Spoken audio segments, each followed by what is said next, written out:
বাংলাদেশের টেকনাফ থেকে তেতুলিয়া পর্যন্ত মনে করেন গেলেও এখন কোনো প্রবলেম নাই আশা করি। আসসালামু আলাইকুম। সময় যখন আমার মোটরসাইকেলের গাড়িতে 10টা, তখন এই ব্লগটা স্টার্ট করলাম আর কি। তো কী অবস্থা সবার, কেমন আছেন? আশা করছি ভালো আছেন। আলহামদুলিল্লাহ আমিও ভালো আছি। আজকে খুব গুরুত্বপূর্ণ একটা কাজের জন্য বেরোইছি এই সকাল সকাল। যেহেতু আমি মনে করেন বের হই না ওইরকম সকালের দিকে, যখনই বের হই বিকেলে। তো আজকে সকালে বের হওয়ার একটা কারণ আছে, অবশ্যই বাইক রিলেটেডই একটা কারণ আছে। তো খুব গুরুত্বপূর্ণ একটা কাজে যাচ্ছি আর কি। বাইক বেশ কয়েকদিন যাবৎ বের করতে পারতেছি না আর কি। বৃষ্টি হয়েছে, দেন আজকে আবার রোদ আছে। আকাশটাও দেখেন কি সুন্দর, সুবহানাল্লাহ। নীলের মধ্যে সাদা, দেখতে ক্যামেরাতে খুবই সুন্দর দেখা যায়। ক্যামেরাতে যেমন তেমন দেখেন, মানে চোখে দেখলে আরো ভালো লাগে বেশি। মানে পুরো একটা বাস্তব একটা ফিল আছে চোখে দেখি, মানে চোখে যদি দেখি আর কি। ক্যামেরায় ভয়েস রেকর্ড হইতেছে কিনা আমি জানি না, কারণ হইতেছে বাসা থেকে যখন বের হয়েছি, বের হওয়ার পর একটা দোকান আসছিলাম আইসা, দেন ওই জায়গা থেকে যখন নামছি, ক্যামেরার হেলমেটটা ছিল আমার পিছনে বাঁধা। দেন পিছনে রাখার পর তো নামার সময় মনে করেন এই মাইক্রোফোনের যে কেবলটা, এই কেবলে মনে করেন আমার পা লেগে গেছে। পরে দেখি একটু বাঁকা হয়ে গেছে। তো ভাবলাম রেকর্ড পরে একটু ট্রাই করছিলাম, জাস্ট কয়েক সেকেন্ড দিয়া দেখলাম যে হয়, কিন্তু এখন হইতেছে কিনা জানি না। যদি না হয় তাহলে পুরো ফুটেজটাই শেষ। কারণ হইতেছে ওভার ভয়েস দিয়ে মনে করেন আসলে ভিডিও করা সম্ভব হয় না।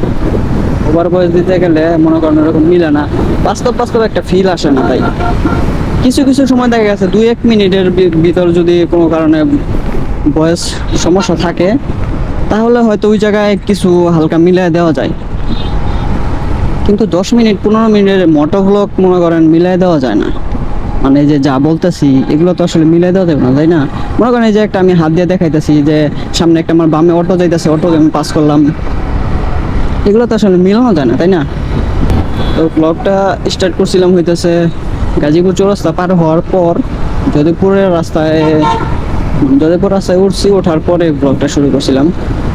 এদিক দিয়ে মানে চৌরাস্তা দিয়ে আসছি, ওই দিক দিয়ে মনে করেন জ্যামজট ভাঙাচোরা থাকে। এখন ভাই সত্যি কথা বলি, এখন মনে করেন বাইক চালাইতে কোনো ভয় করে না। কারণটা কি জানেন? আলহামদুলিল্লাহ সব কিছুই ওভারঅল ওকে আছে। এটা কি বাইক? পালসার মডেল কত, সিসি কত, চাকাটা এত চিকুন, 125 সিসির বাইক। এগ্রেসিভ লুক দেখা যাইতেছে। আসলে বাজাজ নিয়ে কিছু বলার নাই। ডিসকভার, পালসার হইতেছে রাস্তার রাজা, এটার কিছু বলার নাই।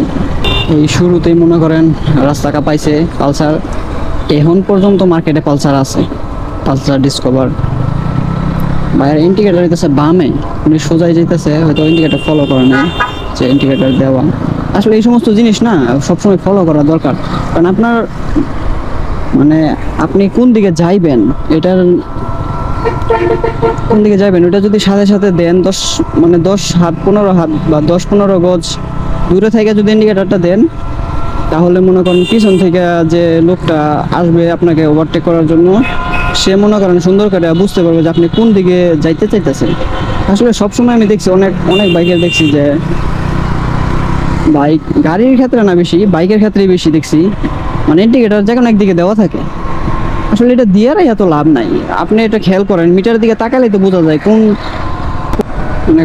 কোন ইন্ডিকেটার বা কোনটা কি জ্বলে রয়েছে। এটা তো আপনি দেখলেই বুঝেন। মনে করেন আমি হেডলাইট জ্বালা রাখছি হাই, এখন আমার এই জায়গায় সিগন্যাল দিতেছে না, তো এটা দেখলেই তো বোঝা যায় যে হাইলাইট জ্বলে রয়েছে, লাইট জ্বলে রয়েছে, দেন অফ করে দিলাম। এটা তো দেখলেই বোঝা যায়। এই সমস্ত জিনিস আসলে ফলো করা প্রয়োজন। আপনি যদি এই মনে করেন আধা কিলোমিটার দূর থেকে যদি আপনি ইন্ডিকেটার দিয়ে রাখেন, তাইলে তো ভাই পিছনের লোক বুঝবে না যে আপনি কখন বামে ঢুকবেন বা ডাইনে ঢুকবেন। এটা তো আসলে বোঝা যায় না, তাই না? ইনস্ট্যান্ট দিতে হবে। মনে করেন 5 গজ বা 10 গজ এরকমের ভিতরে থাকলে দিলে কোনো প্রবলেম নাই, তাহলে আপনারও কোনো ক্ষয়ক্ষতি হইব না, পিছনে যে আসতেছে তারও কোনো প্রবলেম হইবে না। আমি যে এই ঝামেলার কারণেই চাইছিলাম আমি ওই পাশ দিয়ে আসার জন্য, কিন্তু কি করার, এই জায়গায় এসে থাইমা গেছি। সামনে যদি রেল ক্রসিং করে থাকে তাইলে তো মনে করেন হয়েছে কাজ। ওটা ঢুকলে জ্যাম বেজে যায়, দরকার কি ভাই? সময় কিছু করার নাই তো, সময় লাগবেই। এখন রাস্তাঘাটে বেরোলে ভাই জ্যাম জট থাকবে, এটা কোনো বলার নাই, বইলা কোনো লাভ নাই। এই মামাই তো আমার মনে হয় চাপাইতেছে, দেখেন অবস্থাটা। এটা কোনো কাজ হলো? আপনি পিছনে দিতেছেন, আপনি দেখবেন না?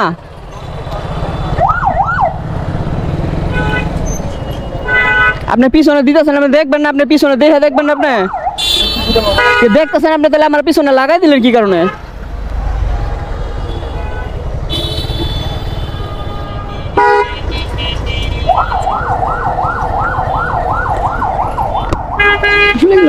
কি বলবো, কোনো কিছু বলার নাই।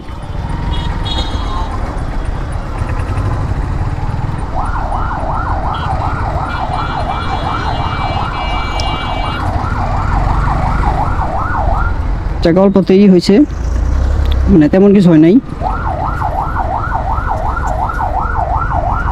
রাস্তাঘাটে চলাফেরা করতে গেলে সবকিছু খেয়াল করতে হয়। আমি উনি সামনে দিতেছে, আমি ভাবতেছি উনি আস্তে আস্তে আগাইতেছে, সামনে হয়তো জ্যামের কারণে হয়তো আগাইতেছে। তো এখন দেখি ড্রাইভারের ভিতরে নাই, পরে বামে চাপাইতে যায়, পরে পিছনে দিছে। কি আর করার, কিছু করার নাই, মুরব্বী মানুষ। ছোট একটা দুর্ঘটনা থেকে বাঁচা গেছে আর কি, ঝগড়াঝাটি করে লাভ নাই। জ্যামটা পার হইলাম, মোটামুটি সময় লাগছে 5-7 মিনিট। এখন বলি কি কাজে যাইতেছি, আমার বাইক রিলেটেড একটা কাজ। সেটা হচ্ছে আমার গাড়ির নাম্বারের যে স্মার্ট কার্ড আছে ওটার জন্য ফিঙ্গারপ্রিন্ট দেওয়ার জন্য যাইতেছি আজকে। কত 17 তারিখ, মেবি 17 তারিখ, 17/9/25 এই তারিখে হইতেছে আমার ফোনে একটা মেসেজ আসে যে বায়োমেট্রিক মানে দিতে হবে, ফিঙ্গারপ্রিন্ট দিতে হবে আর কি। তো ওইটা দিলেই মনে করেন, ছবি কি আজকে নিব কিনা জানি না, আমি তো ফটোকপিও করে নিই না কিছু, একটা ফটোকপি করে নেই, মানে এই জায়গায় রাখলে কি বেআইনি হয় কিনা জানি না রে ভাই। পুলিশ টুলিশ তো নাই আসলে, মামলা টামলা দিলার উপায় নাই। চিন্তা করতেছি ফটোকপি যদি লাগে তাহলে আবার আমার কিন্তু আসতে, তারপর তার চেয়ে ভালো দুটো ফটোকপি করে নিয়ে যায় চটপট। ফটোকপি কইরা নিয়ে আসি।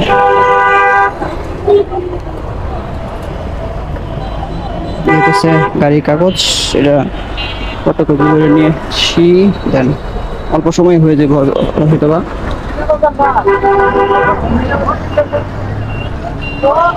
ভাই ভাই ভাই, যান যান যান যান যান। ও ভাই, দুটো ফটোকপি করে দেন। এটা একটা কয় টাকা ভাই? ঠিক আছে, ধন্যবাদ। যদি কোনো কারণে লাগে তাহলে নিয়ে নিলাম আর কি।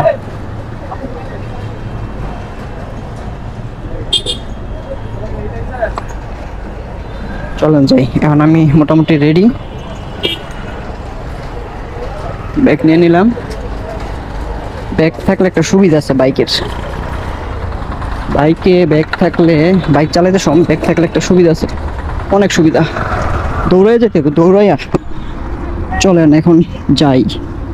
আসলে এই সমস্ত জায়গায় পার্কিং করাটাই ঝামেলা। আমি একবার চাপাই রাখছি যাতে কারোর কোনো ক্ষয়ক্ষতি না হয় আর কি।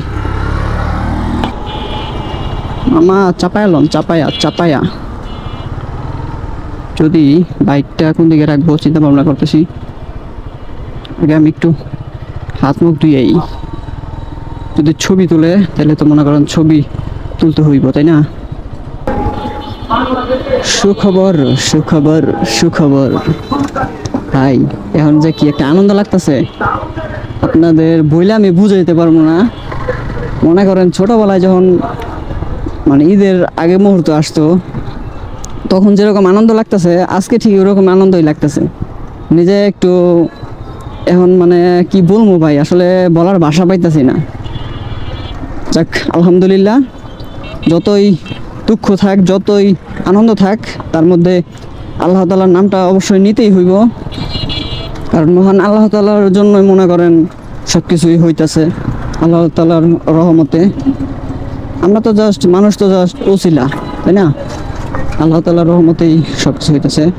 তো বিষয়টা বলতেছি, তার আগে হইতেছে এই ভাঙাচুরা পার হই, ভালো একটা জায়গায় যাই, তারপর আপনাদের বিষয়টা জানাইতেছি আসলে কি মানে কিসের জন্য এত আনন্দ। ঠিক আছে, চলেন এই সামনের রেল ক্রসিংটা পার হই, তারপর বলতেছি। যদুপুর ও জ্যামজট পার হয়ে আসলাম। এইবার বলি আপনাদের আমার এত আনন্দ কিসের, বেশি আনন্দ কিন্তু ভালো না রে ভাই, সব কিছুই ভালো হয় না। যাই হোক, ভালো কিছু মানে খারাপ কিছুর পর ভালো কিছু আসে, এটা স্বাভাবিক। আবার ভালো কিছুর পরও যে খারাপ কিছু আসবে না তা কিন্তু নয়। ভালোর দিকেও যেমন আমরা মানে আনন্দ পাই, ওরকম খারাপের দিকে কষ্ট পাই, কিন্তু ধৈর্য ধরতে হইব। ধৈর্যের ফল অনেক মিষ্টি হয়। এখন মূল কথায় আসি, যেটা বলতেছিলাম সেটা হইতেছে আজকে ঘটনা মনে করেন ঘটছে। আজকে আমার এই বাইকের স্মার্ট কার্ডের জন্য ফিঙ্গারপ্রিন্ট দেওয়ার জন্য আসছি। আজকে টার্গেট নিছি যে আমার ড্রাইভিং লাইসেন্সের যে ব্যাপারটা, তো ওইটা মনে করেন সব কিছুই হয়ে গেছে। এই জায়গায় কি হয়েছে, অটো লাগাই দিছে, অটো ঝগড়াঝাটি। তো ড্রাইভিং লাইসেন্সের যে প্রসেসিং সব কিছু শেষ হয়েছিল, আর লাস্ট একটা প্রসেসিং মনে করেন যে বাদ ছিল, সেটা হইতেছে পরীক্ষা দেওয়ার পর লাস্ট মানে কৃতকার্য হওয়ার পর যে লাস্ট মনে করেন যে টাকার ট্রানজ্যাকশন দিতে হয়, তো ওইটা মনে করেন দেয় না। ফোন দিতেছি বেশ কয়েকদিন যাবত। আজকে ডিসিশন নিয়েছিলাম যে আজকে মনে করেন যে কথাবার্তা বলবো। তো ফিঙ্গারপ্রিন্ট ছবি নিল, ওই জায়গায় একটা কোড ছিল, কোড পড়লাম, কোড পড়া পরে ছবি তুললাম মানে গাড়ির স্মার্ট কার্ডের জন্য। দেন যত তাড়াতাড়ি করা যায় তত ভালো। তো ছবি দিলাম, তোলার পরে আবার ওই জায়গায় আমার ড্রাইভিং লাইসেন্সের জন্য যে যার কাছে টাকা পয়সা দেওয়া দিছিলাম, তো ওনার কাছে গেলাম, পরে বললাম যে আমি ড্রাইভিং লাইসেন্সের জন্য যে টাকা পয়সা দিছি, ওইটার ব্যাংক ড্রাফট তো মানে ওইটার টাকা তো জমা দেওয়া হয় নাই। মানে ফোনেও তো কথাবার্তা বলছি, আমি যার কাছে টাকা দিছিলাম সেও বলে ফোন দেয় নাই পরে, আর তার জন্য উনি আর টাকা পয়সা দেয় নাই। পরে বলে যে উনি তো আর আমার কিছু বলে নাই। তো আমি যেটা ভাবছিলাম ওইটাই হয়েছে রে ভাই, ওইটাই হয়েছে। তো গেলাম, পরে ওনারে ফোন দিলাম, ফোন দিয়ে পরে বললাম যে ভাই আমি তো ওই জায়গায় আছি, আপনি করেন, আপনি ওনারে ফোন দেন। প্রথমে আমি যার কাছে টাকা দিছি তো তাকে ফোন দিছিলাম, ফোন দেওয়ার পরে বললাম যে ভাই আমি তো এই জায়গায় আছি, আপনি এক কাজ করেন, আপনি আপনার লোকেরা ফোন দেন, মানে বিআরটির লোকেই। তো ওনার সাথে কিছু টাকা পয়সার লেনদেন বাকি ছিল, তার জন্য মনে করেন পরে বললো যে আচ্ছা ব্যাংক ড্রাফট করে দেন। পরে আমি দাঁড়ায়, আমি পরে বললাম যে আমি চলে যাই, পরে বলে না দাঁড়ান একটু 2-4 মিনিট। পরে ওই জায়গায় মনে করেন 2-4 মিনিটের ভিতরেই টাকা বিকাশ থেকে মানে বিএসপি অ্যাকাউন্টে ঢুকে, আমার অ্যাকাউন্টে ঢুকে বিএসপি অ্যাকাউন্টে, পরে ওইটা টাকা জমা দিয়ে দিছে। দেন পরে আইসা পড়লাম আনন্দে আইসা পড়লাম। এখন আর কিছু, এখন সব কিছুই ওকে। এখন যদি মনে করেন পুলিশে ধরে ড্রাইভিং লাইসেন্সের জন্য বলতে পারবো যে ভাই একটু কনসিডার তো করতেই হইব, কারণ এটা ফিঙ্গারপ্রিন্ট দেওয়া হলো, টাকা জমা হলো, 2-4 মিনিট তো সময় লাগবেই, মানে 24 ঘন্টা 48 ঘন্টার ভিতরে। এই হচ্ছে অবস্থা। তো এখন আর কি দেন এই হচ্ছে কাম। আসলে সরকারি কাজ তো অনেক ঝামেলা থাকে, অনেক কিছু থাকে। এর ভিতরে মনে করেন কাজটা শেষ করলাম, শেষ করে আমি আইসা পড়ছি। এখন মনে করেন মনের আনন্দে যে কোনো জায়গায় বাংলাদেশের টেকনাফ থেকে তেঁতুলিয়া পর্যন্ত মনে করেন গেলেও এখন কোনো প্রবলেম নাই আশা করি। এখন আরেকটা জিনিস করতে হইব, এটার একটা ইন্স্যুরেন্স করতে হইব গাড়ির জন্য, 200-300 টাকা মেবি লাগে। ওটার একটা ব্লগ অবশ্যই আপনারা দেখতে পারবেন ইনশাল্লাহ। তো আজকের ভিডিও না এই পর্যন্তই থাক। সামনে হইতেছে চৌরাস্তা স্ট্যান্ড, ওই জায়গায় বামে আমার একটা কাজ আছে, ছোট্ট একটা জিনিস কিনতে হইব, জিনিস কিনা দেন বাসায় ঢুকে যাবো। তারপর আবার দুপুরে অফিস আছে, অফিসে যাইতে হইব, খাওয়া দাওয়া করে দেন রেস্ট করে পর অফিসে চলে যাবো। আর আজকের ভিডিও না এই পর্যন্তই থাক। আর হইতেছে এই যে আমার মনে করেন যে গাড়ির নাম্বার আর ড্রাইভিং লাইসেন্স এর বিষয়ে মনে করেন আমি আরেকটা ব্লগ বানানোর চেষ্টা করবো ইনশাল্লাহ। সেটা হচ্ছে কীভাবে কী লাগে, কী প্রসেস। তবে গাড়ির যে নাম্বার স্মার্ট কার্ড ফিঙ্গারপ্রিন্ট দেওয়ার জন্য আপনার মূল কপি নিয়ে যেতে হইব, মানে বিআরটিএ থেকে যে 2টা কাগজ দেয় ওইটার ফটোকপিও লাগবে, মূল কপিও লাগবে। দেন ভোটার আইডি কার্ডের মূল কপি, ফটোকপি এগুলো লাগবে আর কি। আচ্ছা, এটা নিয়ে ছোট্ট একটা ভিডিও অবশ্যই ইনশাল্লাহ বানানোর চেষ্টা করবো। আপনারা সাথে থাকেন আর চ্যানেলটা অবশ্যই সাবস্ক্রাইব করেন। তাহলে আজকের ভিডিও এই পর্যন্তই থাক। হোপ রাখতেছি ভিডিওটি আপনাদের ভালো লাগছে। যদি ভিডিওটি ভালো লেগে থাকে অবশ্যই একটা লাইক দিয়ে দিবেন। চ্যানেলের নতুন হলে সাবস্ক্রাইব করে হয়ে যাবেন আমাদের ফ্যামিলি মেম্বার। দেখা হচ্ছে নতুন কোনো ভিডিওতে সামনে আবার। যতক্ষণ পরবর্তী ভিডিও নিয়ে আমি না আসতেছি ততক্ষণ ইনশাল্লাহ আমরা থাকবো ভালো, আমরা থাকবো সুস্থ। সবাই ভালো থাকবেন, সুস্থ থাকবেন। আল্লাহ হাফেজ, আসসালামু আলাইকুম।